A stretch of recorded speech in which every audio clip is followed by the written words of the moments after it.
हजरत अली का मुकद्दर और नसीब, अल्लाह ने इतने तमगे दिए, दुनिया हैरान है।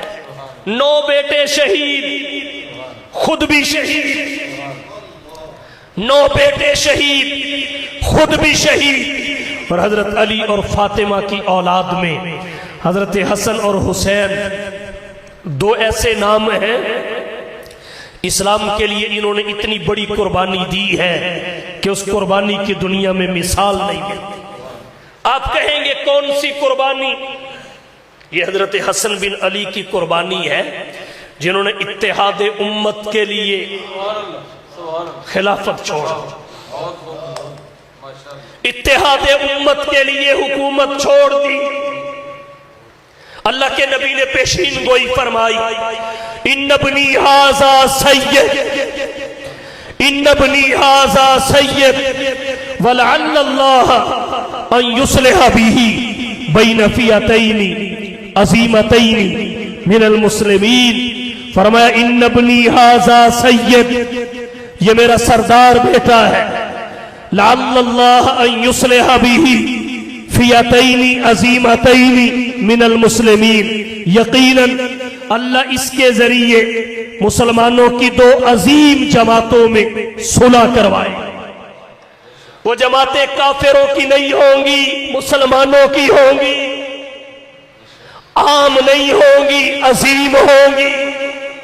और मेरा दावा यह है, जिन 2 जमातों में हजरत हसन ने सुलह करवाई है, वो हजरत अली और हजरत मुआविया के तरफदारों की जमातें हैं, जिन्हें अल्लाह के नबी ने मुसलमानों की जमातें कहा है और अजीम जमातें कहा।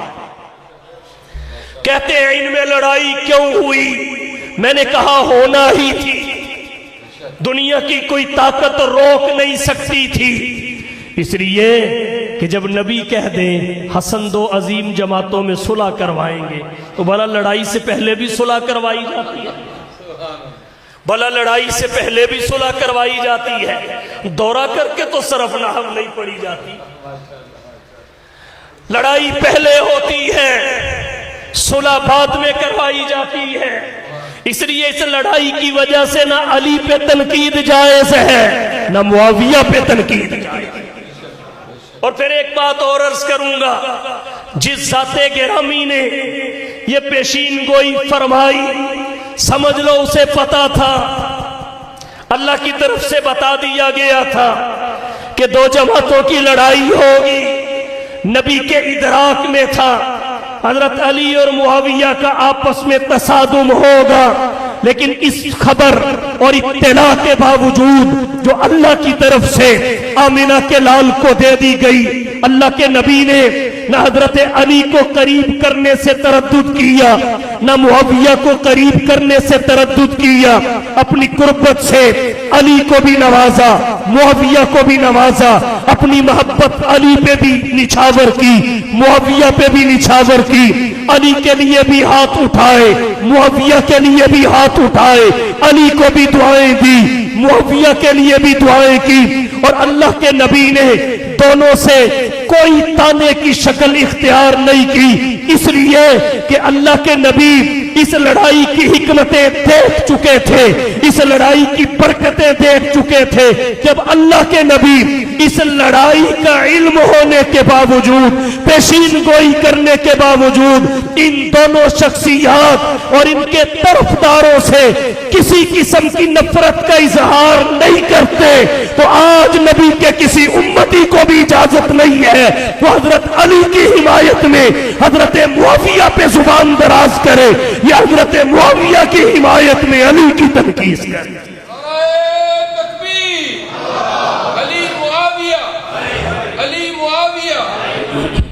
तो ये हजरत हसन बिन अली की कुर्बानी है, खिलाफत छोड़ दी, रिजाल कशी के 72 सफा पे है। दोनों भाइयों ने हजरत मुआविया के हाथ पे बैत की और उम्मत को एक लड़ी में परोड़ दिया। और हजरत हुसैन की कुर्बानी क्या है?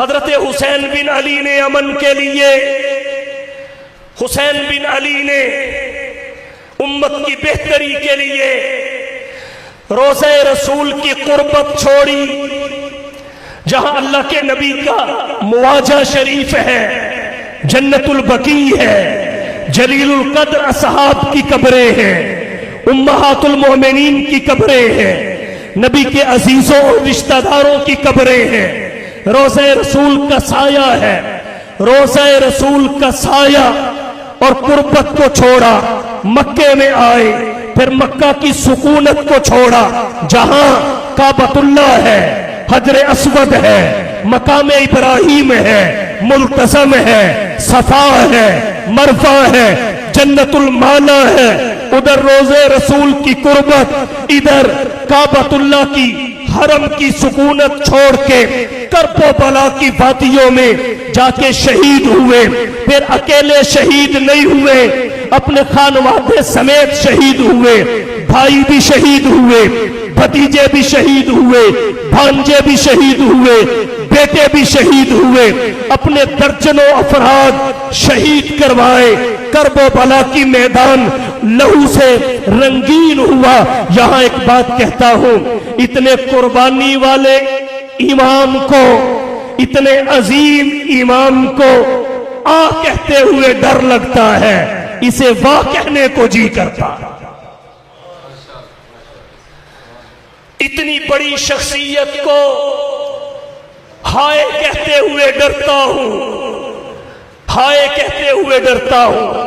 जो दहकती आग के शोलों पे सोया वो हुसैन, जिसने खून से अपने करबल को धोया वो हुसैन, जो जवां बेटे की मैयत पर न रोया वो हुसैन, जिसने सब कुछ खोकर भी कुछ न खोया वो हुसैन, मर्तबा इस्लाम का जिसने दुबाला कर दिया, खून ने जिसके दो आलम में उजाला कर दिया, वो कि खून गम को खुशी के सांचे में ढालकर मुस्कुराया मौत की आंखों में आंखें डाल।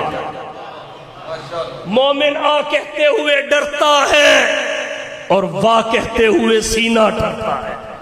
तू जिंदा हो जावेद और पाइंदा रहेगा, नाम तेरा ताहर में ताबिंदा रहेगा, तारीख भी तेरे नाम की ताजीम करेगी, तारीख के औराक में तू जिंदा रहेगा। दीवाने गुजर जाएंगे हर मंजिल गम से, हैरत से जमाना इन्हें तकता ही रहेगा, और आती ही रहेगी तेरे अनफास की खुशबू, गुलशन तेरी यादों का महकता ही।